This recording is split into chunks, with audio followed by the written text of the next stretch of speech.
Hoy es martes 27 de julio de 2021. Esta es la clase de Termodinámica y Mecánica Estadística 1 que se imparte en el Departamento de Gravitación, Altas Energías y Radiaciones de la Escuela de Física de la Facultad de Ciencias de la Universidad Nacional Autónoma de Honduras.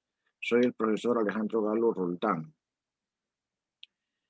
Vamos a ver ahora, continuamos con el tema 4 que les había introducido ayer, que era el ensamble microcanónico. Vamos a seguir hablando sobre la probabilidad PDE de que un sistema se encuentre con energía entre E y E más DDE vista desde el punto de vista del ensamble canónico. Nosotros hemos asociado antes la energía interna U con el valor máximo E1 de la PDE, que lo hicimos sacando su logaritmo, si ustedes se recuerdan. Sin embargo, nosotros tenemos que tener garantía de que esa energía interna no sea el valor máximo, sino que sea el valor medio. Es decir, que este E1 sea en efecto el valor medio. Para que entonces nuestra hipótesis se cumpla, ¿verdad? De que el valor medio sea exactamente entonces lo que corresponde a la variable termodinámica. En este caso, pues hablamos de la energía interna. Si recordamos nosotros el logaritmo natural de P, si escrito en términos de E1, esta es la probabilidad del sistema completo, es el logaritmo natural de C por omega 1 de E1 por omega 2 de E2, donde estos son los dos subsistemas que comprenden al sistema completo. Lo podemos escribir como logaritmo de C más logaritmo de omega 1 por E1 más logaritmo de omega 2 por E2. Bien, el siguiente paso va a ser un desarrollo en serie de Taylor, tanto de estos dos términos, de ambos términos, tanto del logaritmo natural de omega 1 de E1 como del logaritmo natural de omega 2 de E2. Y lo vamos a desarrollar alrededor del valor medio, perdón, del valor máximo, o sea, de 1,8 o E2,8. Acuérdense que E1,8 y E2,8 están relacionados con la constante de cero. Solamente se diferencian en que E2 es E0, E2 es E0 menos E1. Entonces, el primer desarrollo, bueno, entonces nos vamos a quedar hasta el segundo orden, y el desarrollo para omega 1 es logaritmo natural de omega de 1 igual a logaritmo natural de omega 1 de 1, o sea, en 1,8, o sea, evaluado ahí, más la derivada parcial por E1 menos E,8 más un medio a la segunda derivada por E1 menos E1,8 al cuadrado, más términos de onda superior al segundo. Este sería logaritmo natural de omega 1 de E1. Voy a ponerle aquí un índice que no se me olvidó ponerlo. Esto sería logaritmo natural de omega 1 de E1. Similarmente, hacemos el desarrollo para el logaritmo natural de omega 2 de E2. Pues entonces sabemos que la serie de Taylor es la función valuada en el punto alrededor del cual estamos haciendo el desarrollo, más la primera derivada valuada en ese punto. Entonces, en este caso, por E2 menos E2,8, más un medio a la segunda derivada valuada en ese punto por E2 menos E2,8 al cuadrado. Entonces, hemos hecho el desarrollo de los dos términos que están acá en el logaritmo natural de P de E1. Entonces, vamos a usar la siguiente notación. Bueno, ya vimos ayer que beta era la parcial del logaritmo natural de omega con respecto a E, y entonces evaluada en E,8 le vamos a llamar así beta entonces a esa cantidad, y lambda va a ser el negativo de la segunda derivada del logaritmo natural de omega con respecto a E, segunda derivada. Este 2 no se refiere al 2 de E2, sino que se refiere a la segunda derivada, que se pone aquí cuadrado, y entonces esto es genérico, o sea, si le ponen el índice 1, pues aquí va 1, si le ponen el índice 1, 2, aquí va 2, etcétera. Y entonces sería lambda 1, beta 2, lambda 2, según el índice que le pongamos a la E. Entonces, con esa definición y además nombrando como eta, la letra griega eta, eta, como e menos e col 8, nombrando a la diferencia de e menos e col 8 como eta, nuevamente puede haber eta 1 o eta 2, dependiendo del índice que le pongamos aquí al e. Entonces,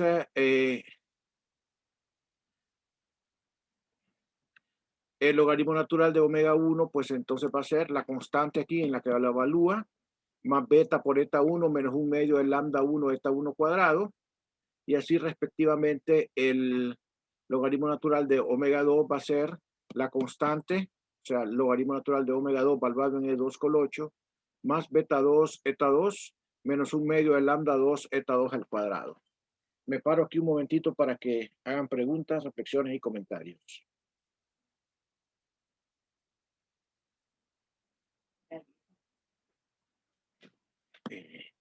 Es que el micrófono está.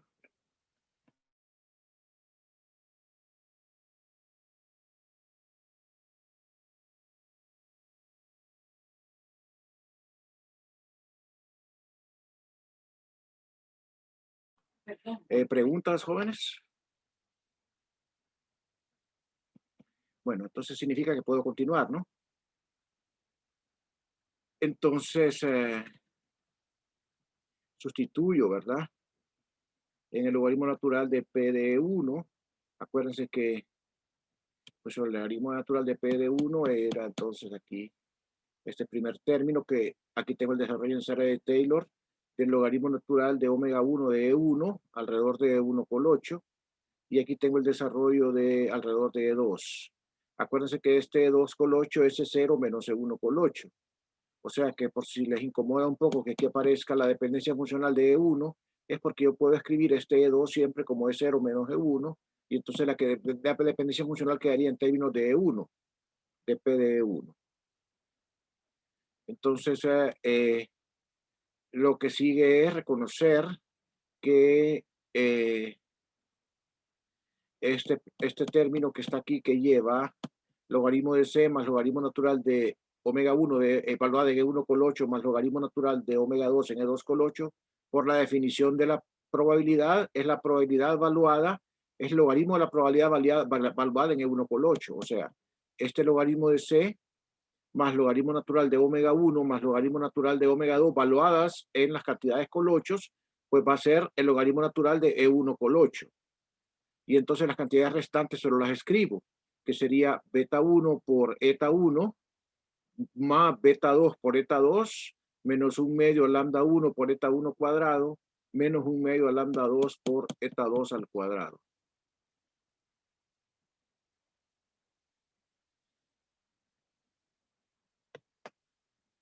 Entonces eso es lo que tengo escrito aquí. ¿Ok? Entonces, por conservación de energía, pues la energía total es E1 más E2, la energía del sistema total, o sea, es 0. Entonces quiere decir que E1 más E2 es igual a E1 col 8 más E2 col 8. O sea, si yo sumo las dos energías máximas, pues esa es la energía de E1 más E2, ¿verdad? Entonces, ¿eso qué significa?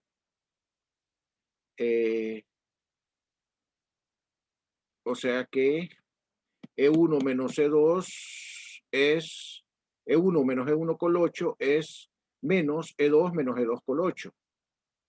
Eso es para sustituir, ¿verdad?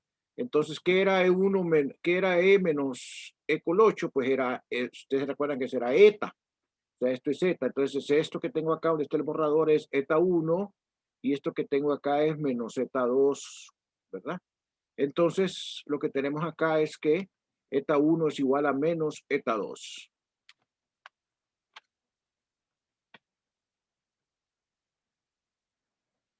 Y entonces, ¿qué vamos a hacer? Vamos a sustituir acá. En vez de poner aquí eta 2, vamos a poner menos eta 1 cuadrado. Perdón, aquí no cambia porque aquí tiene un signo menos, entonces no importa que vaya más o menos, siempre queda igual, ¿verdad? Pero aquí, en estos dos términos, sí, en vez de tener eta 2, vamos a tener menos eta 1. Y entonces la expresión va a quedar factorizando, logaritmo natural de P de 1 igual al logaritmo natural de P de 1 por 8 más beta 1 menos beta 2 por eta 1 menos un medio de lambda 1 más lambda 2 por eta 1 cuadrado. O sea, aquí junté, bueno, aquí tenía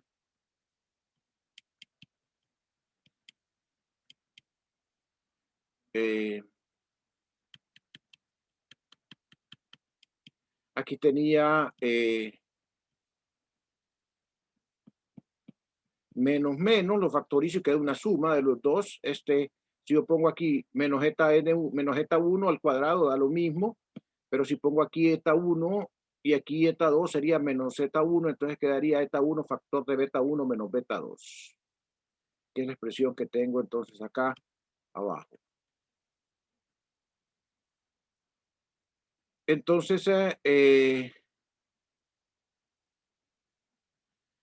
el equilibrio, nosotros sabemos que beta 1 es igual a beta 2, por lo tanto, beta 1 menos beta 2 es 0. Entonces, este término que está aquí se hace 0, el término de en medio, y entonces solamente queda la constante y el término cuadrático. O sea que queda logaritmo natural de P de 1 igual al logaritmo natural de P de barra menos un lambda, menos un medio lambda 1 más lambda 2, eta 1 cuadrado. O sea, se canceló el término en medio porque es 0 en el equilibrio.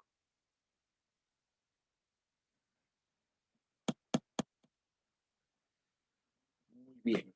Si no tienen, pues dejo aquí otra vez unos 5 segundos para preguntas, comentarios, reflexiones.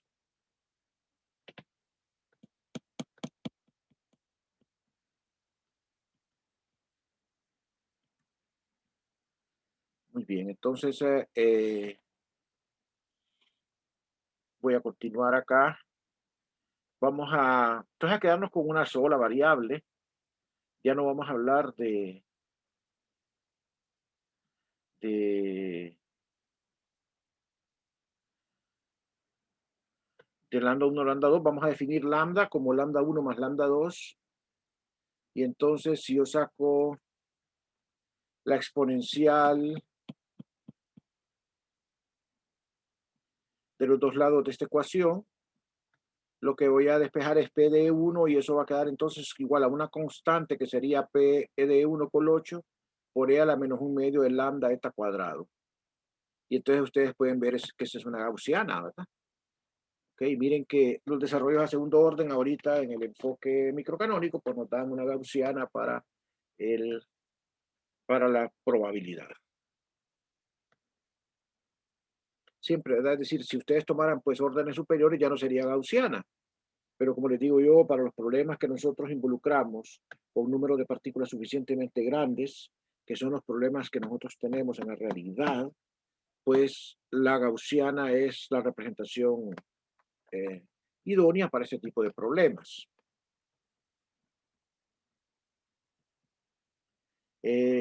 Como habíamos visto antes para una gaussiana, ¿verdad? Lo vimos cuando estuvimos viendo todo en la unidad anterior, el valor promedio era igual al valor máximo.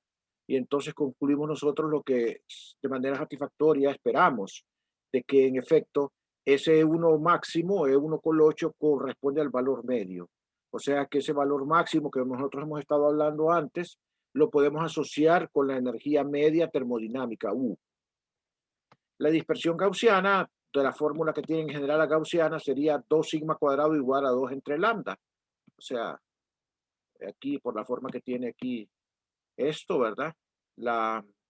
Resulta ser que la sigma gaussiana está relacionada con la lambda de nuestra expresión por la forma 2 sigma cuadrado igual a 2 entre lambda, o sea, sigma igual a 1 entre lambda a la 1 medio.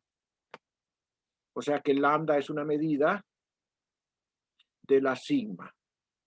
La sigma, acuérdense que era la dispersión, ¿verdad?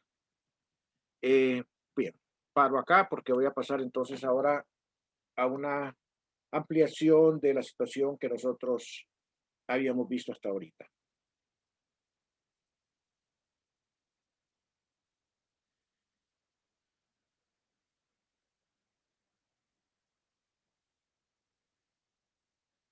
Muy bien, entonces vamos a pasar a ver un caso más general. Vamos a comenzar a ver la interacción general, donde además de interacción térmica puede haber interacción mecánica. Es decir, puede hacerse trabajo de un sistema hacia el otro y viceversa. Trabajo de cualquier tipo. Acuérdense que hay diferentes formas de trabajo, ¿verdad? Pues, es decir, el trabajo en un fluido pues es el PdV, pero puede ser un sistema magnético, un sistema eléctrico, un sistema elástico. Entonces, acuérdense de nuestra repaso termodinámico de la primera unidad, en el cual teníamos diferentes formas de trabajo que se podían dar. Entonces sigue siendo válida de que la energía total es E1 más E2 y que el volumen total es B1 más P2. Esas son las restricciones que vamos a tener ahora nosotros, ¿verdad? Vamos a permitir interacción térmica e interacción mecánica.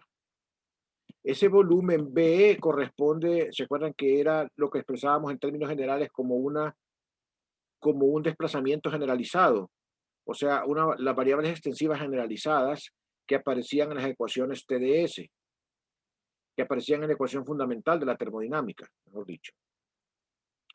Vamos a cambiar la notación. Fíjense que E1 es uno de los sistemas que nosotros habíamos visto antes, como uno de los dos sistemas que formaban el sistema compuesto E1 más E2.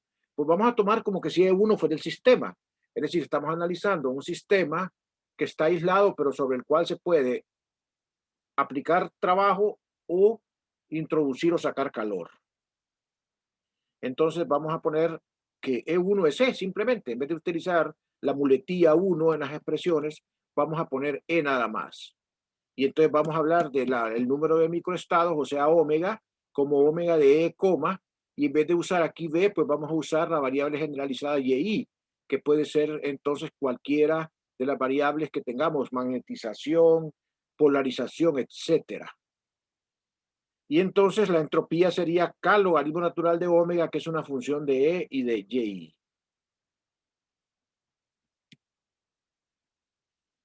Entonces un cambio de entropía general, pues TdS, va a venir dado como la derivada parcial de S con respecto a E por DE, más la suma de D igual a 1 hasta N de la parcial de S con respecto a YI de DI, donde ya he puesto aquí yo a S como, me había puesto que S es K logaritmo natural de omega.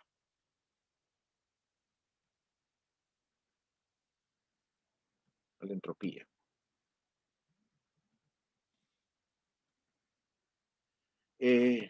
La relación TdS generalizada es ds igual a du entre t menos 1 sobre t suma sobre i de xy de y. En el caso de un sistema fluido, pues era nada más p por dv acá la que iba, pero ahora va el caso general aquí xy de y, ¿verdad? Que es lo más general.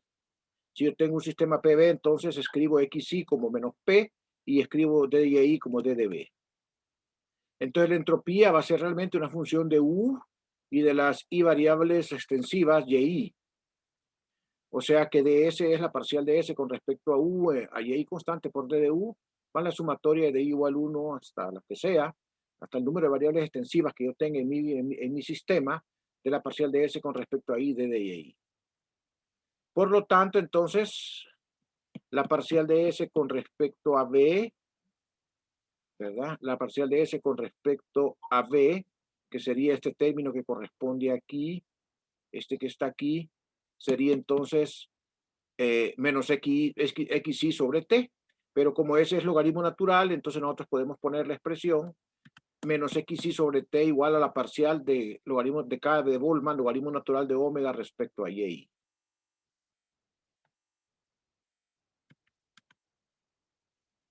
O sea, xy entonces es menos t parcial con respecto a y de k de Boltzmann parcial del logaritmo natural de omega. Entonces miren que aquí tengo una forma de obtener las variables conjugadas intensivas a partir de ya habíamos visto cómo calcular la temperatura y cómo calcular la entropía. Entonces ya vimos cómo calcular también las variables intensivas, ¿verdad? En términos de la función logaritmo natural de omega, o sea, de la función omega, que es el número de microestados accesibles al sistema. ¿Alguna pregunta aquí? Me detengo unos segunditos para que reflexionen, pregunten.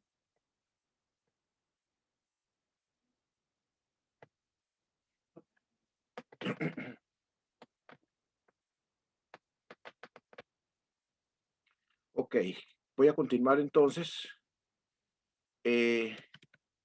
Nosotros sabemos que beta es -1 sobre K de Boltzmann por la temperatura. Entonces XY puede ser puesta como -1 sobre beta parcial del logaritmo natural de omega con respecto a, a Y, ¿verdad? Aquí no va ninguna omega en la Y, borremos esto porque es una sola función. Y esa es la fuerza generalizada, que puede ser pues en un sistema PV menos la presión, en un sistema magnético pues el campo magnético, en un sistema eléctrico el vector de desplazamiento eléctrico, etcétera. En un sistema elástico la fuerza de Hooke, la fuerza elástica, etcétera. Vamos a ver las condiciones de equilibrio para el caso de un sistema hidrostático. En el sistema hidrostático, pues lo que tenemos es que omega es función de la energía y del volumen, o sea, XY es, Y es P, o sea que omega de, ese sería omega de E, B, sería omega 1 de 1 B1 por omega 2 de 2 B2, o sea, logaritmo natural de omega sería logaritmo natural de omega 1 más logaritmo natural de omega 2. Entonces, K logaritmo natural de omega sería K logaritmo natural de omega 1 más K logaritmo natural de omega 2, o sea que la entropía que es K logaritmo natural de omega sería la suma de las entropías de los sistemas que componen un sistema. Entonces, eso es importante, ¿verdad? Eso refuerza el hecho de que haber escogido, como les comentaba antes, la definición de entropía como K logaritmo natural de omega era, ese sentido de intuición era basado bastante en el hecho de que la entropía es una variable extensiva. Es decir, que si yo tengo un sistema y lo divido en n subsistemas, entonces la entropía de todo el sistema debe ser la suma de las entropías de cada uno de los sistemas individuales. Y entonces la función logaritmo es la que, de alguna función es la que cumple eso. Por eso esta definición de definir la entropía así es válida, ¿de acuerdo? Por ese enfoque. En el equilibrio S debe ser máxima, o sea, D de S debe ser 0, D del logaritmo natural de omega debe ser 0. Por lo que para variaciones arbitrarias de E y B, D del logaritmo natural de omega 1 de un sistema más la diferencial del logaritmo natural de omega del otro sistema deben de ser igual a 0. Y como entonces logaritmo natural de omega depende de la variable de la energía y de las variables extensivas, en este caso del volumen. Entonces aquí va que si tomo el diferencial del logaritmo natural de omega 1, que sería este que está aquí, pues sería la derivada parcial de la función, que es logaritmo natural de omega 1 por E1, de E1 más la derivada parcial del logaritmo natural de omega 1 con respecto a B1 de B1. Simple y sencillamente el diferencial exacto. Entonces las variables de las cuales depende es E1 y B1. Igual, E2 depende de B2 y de E2. Entonces, ¿qué sería aquí? Nosotros sabemos que beta es la parcial del logaritmo natural de omega con respecto a E. Quiere decir que este término sería beta 1. Entonces quedaría beta 1 por DE1. Y este término que está aquí sería, bueno, ustedes saben que la parcial de que XY es -1 sobre beta, parcial del logaritmo natural de omega I con respecto a YI. Si nosotros ponemos XY como menos P y YI como B, que sería la correspondencia, entonces aquí lo que tendría es que esta derivada sería menos PU, que sería esta derivada sería P1, ¿verdad? Esta que está acá, ¿verdad? Y entonces quedaría aquí dB1, aquí quedaría beta por P1, dB1. Entonces,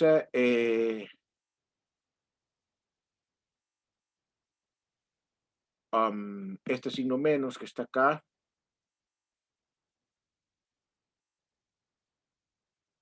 del 1 sobre beta, vamos a ver, acá arriba.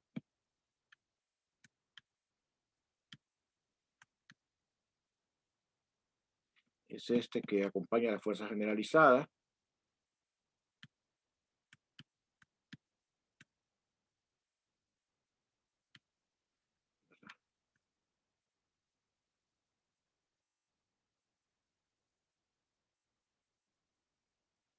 y entonces la que usé es esta relación que está aquí, y este signo menos que está aquí se cancela cuando yo pongo aquí xy como, cuando pongo xy como menos pi, y entonces queda el más. Por lo tanto, la expresión cuando pongo pb va a llevar un signo más aquí, beta 1 P1, porque esto sería entonces cabal, ¿verdad? XY sería menos PI. Paso el beta para acá, y entonces quedaría aquí como beta 1 P1 esta expresión. Similarmente, la otra, el otro diferencial que sería d del logaritmo natural de omega 2 sería beta E2, beta 2 por D2 más beta 2 P sub 2 por DB2. Exactamente lo mismo. Entonces, como lo que tengo es que la suma de los dos diferenciales aquí arriba, la suma de los dos diferenciales es igual a 0, acá. Entonces nosotros tenemos que beta 1 D1 más beta 1 P1 DB1 más beta 2 D2 más beta 2 P sub 2 DB2 es igual a 0. Ok, tenemos esa relación. Y con la constricción de que E debe ser constante, o sea, E1 más E2 constante, o sea que el diferencial de E1 es menos el diferencial de E2. Entonces, a la hora que me quede con cualquiera de las dos, tengo que ponerle signo menos. Si me quedo con E1, aquí le pongo menos al de E2. Pues dB1 es igual a dB2, ¿verdad? B siempre es positivo. Y entonces, vamos a ver qué queda entonces ese movimiento. Entonces, lo que tenemos es que dB1, bueno, perdón, dB1 más B2 es igual a una constante, el volumen total no cambia, entonces dB1 es menos dB2, entonces tengo que hacer esos dos cambios aquí en esta expresión, ¿verdad? En vez de poner dB2 pongo menos dB1, y en vez de poner dB2 pongo menos dB1, y entonces factorizando, la expresión les queda como, bueno, todavía aquí lo hice, hice el paso anterior, cambié, ¿verdad? D2 por menos D1, cambié dB2 por menos dB1, y ahora sí factorizo, y entonces esto queda D1 por beta 1 menos beta 2 más dB1 por beta P1 menos beta P2 igual a 0, ¿verdad? Y como E y B son independientes, o sea, lo mismo que decir D1 y dB1 son arbitrarias, entonces beta 1 es igual a beta 2, ¿verdad? O sea, beta 1 menos beta 2 es igual a 0, y este coeficiente también debe ser igual a 0, o sea, que como beta 1 es igual a beta 2, P1 es igual a P2. Entonces, lo que tengo son las condiciones térmicas de equilibrio, que son que que el beta 1 es igual a beta 2, o sea que la temperatura T1 es igual a, T2, a la temperatura T2, y que la presión en el sistema 1 es igual a la presión en el sistema 2. Cosa que ya nosotros sabíamos de la termodinámica, que un sistema está en equilibrio cuando sus variables termodinámicas no cambian con el tiempo, ¿verdad? Es decir, que, perdón, cuando las variables termodinámicas no cambian con el tiempo, pero además en los dos sistemas están al mismo valor de la presión. Conclusión. Bueno, la ómega es función de la energía y de las variables extensivas, en particular el volumen, ¿verdad? Si tenemos un sistema fluido, que la entropía se calcula multiplicando la constante de Boltzmann por el logaritmo de una función que se llama ómega, que incluye el número de microestados accesibles al sistema, y que la temperatura está relacionada de la forma 1 entre K de Boltzmann por T igual a la parcial del logaritmo natural de omega con respecto a ella, con respecto a ella y I, y que la fuerza generalizada XY la puedo calcular a partir del logaritmo natural de omega con la relación menos K de Boltzmann T, parcial del logaritmo natural de omega con respecto a Y. En particular, si ustedes tienen un sistema fluido PB, esta relación es PI igual a la constante de Boltzmann por la temperatura por la parcial del logaritmo natural de omega con respecto a BI. Ahí paramos, es la clase de hoy. Mientras yo tomo la asistencia, pues pueden hacer preguntas, comentarios. Si no, pues voy a parar la grabación, y antes de que se retiren voy a hacerles un comentario nada más.